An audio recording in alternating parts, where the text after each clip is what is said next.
Vamos comigo conhecer o Porto de Santana junto com a Missão Amapá aí do Sebrae RJ. Hoje a gente vai conhecer um dos portos mais estratégicos de logística do norte do Brasil, o Porto de Santana, aqui no Amapá. A nossa saída foi lá da zona sul de Macapá. O trajeto é relativamente rápido, cerca de 20 minutos de ônibus, mas já dá para ir percebendo várias coisas interessantes pelo caminho. Enquanto a gente atravessava a cidade, começaram a aparecer algumas áreas ribeirinhas ali, pequenas embarcações, e a vida acontecendo ao longo do rio, né? A gente passou também pelo Marco Zero do Equador, que é um dos cartões postais de Macapá, e seguimos em direção ao município de Santana. No caminho também dá para ver estruturas ligadas à produção local, como áreas de processamento e movimentação do açaí, que, convenhamos, é praticamente um patrimônio cultural daqui. E eu postei um vídeo lá no meu Instagram provando o açaí. Pouco depois chegamos ao Porto de Santana, que é o principal porto do estado do Amapá, e uma peça fundamental para o abastecimento e para o escoamento de cargas de toda a região. Assim que a gente chegou, a gente foi recebido pela diretoria do porto e apresentou para a gente um panorama bem interessante sobre a operação. Infelizmente, por conta da chuva e também de algumas operações que estavam acontecendo ali no momento, a gente não conseguiu acessar a área operacional do porto. Mas mesmo assim foi possível entender bastante coisa sobre como tudo funciona por aqui.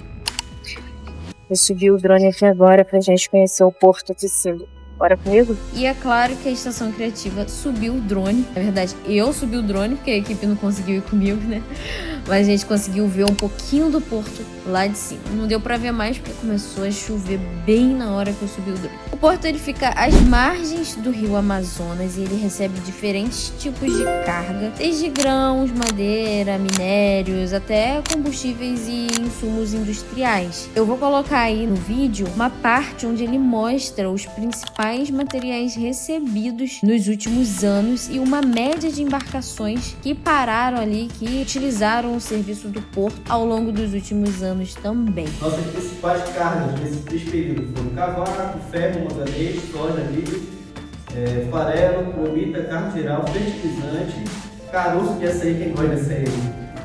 Olha só, caroço de açaí sendo exportado, ou seja, foram 10 mil toneladas de caroço de açaí que foi para Portugal. Aqui jogar fora, né? Hoje o porto ele consegue receber embarcações com cerca de 200 metros de comprimento, um calado operacional em torno de 11 metros e meio, o que permite a operação de navios de médio porte que conectam a região com outros mercados do Brasil e do mundo. Um outro dado interessante que eles compartilharam com a gente é que o porto vem crescendo bastante nos últimos anos. Só para ter uma ideia, em 2025 foram movimentadas mais de 3,5 milhões de toneladas de cargas por aqui. Ou seja, apesar de estar numa região que muita gente ainda enxerga como distante dos grandes centros, o porto tem um papel estratégico enorme na logística do país. E essa frase aí de ser muito distante do que, né, gente? Se a gente for olhar, ele tá mais próximo ali da Europa, ele tá mais próximo de diversos locais aí do mundo. Mas vamos lá, durante a conversa a gente também surgiu um ponto bem interessante sobre as operações offshore. Hoje, o porto ainda está enfrentando alguns desafios para atender plenamente esse tipo de operação. Isso porque o offshore existe um nível de imprevisibilidade muito grande. Ou seja, embarcações elas precisam parar rapidamente, operações elas mudam de última hora e a logística precisa ser extremamente flexível. Já as operações atuais do porto, elas funcionam com muito mais previsibilidade de chegada e saída de navios, o que acaba sendo um modelo operacional um pouco diferente. Mas esse é justamente um dos caminhos que estão sendo estudados aí para o futuro da região. Nós tivemos a visita de alguns empresários já com interesse de utilização do nosso porto nesse primeiro momento. Por quê? Como você observar, nós temos 2 piers, ou seja, um pier inclusive era pouco utilizado, mas hoje com a movimentação de minério, o que aconteceu? O minério voltou esse ano, no final do ano passado, esse ano ele está em pleno vapor, nós temos aí 4 empresas movimentando minério. E falando em futuro, a gente também teve uma fala do governador do Amapá, que comentou sobre o potencial econômico do estado e o momento de transformação que o Amapá pode viver nos próximos anos. Vamos conferir aí a fala dele. Nós estamos aqui numa região onde muito provavelmente vamos ter atividade de óleo e gás. Não é qualquer região, nós estamos falando do norte do Brasil e na grande foz do Rio Amazonas, uma região portuária de porto natural, com calado natural adequado, o lugar mais próximo estrategicamente do Canal do Panamá, da Ásia, portanto, dos Estados Unidos, do norte da África, da Europa, então representando uma economia nos custos de logística significativa. Também porque esse porto de entrada, que é o Amapá e que é Santana, podem fazer a ligação de vários tipos de cargas e mercadorias, inclusive óleo e gás, para internalizar para o resto do Brasil, para a Amazônia, para o Tocantins, logo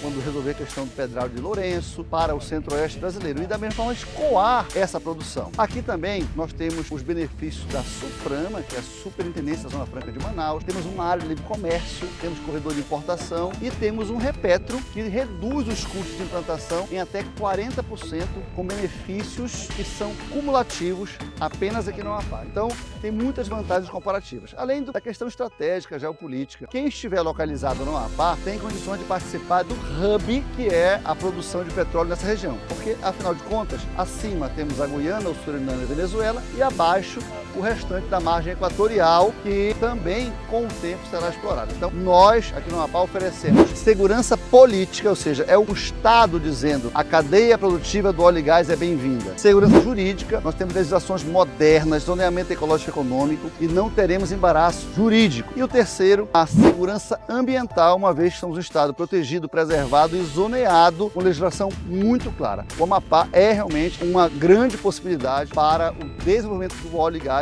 no Brasil.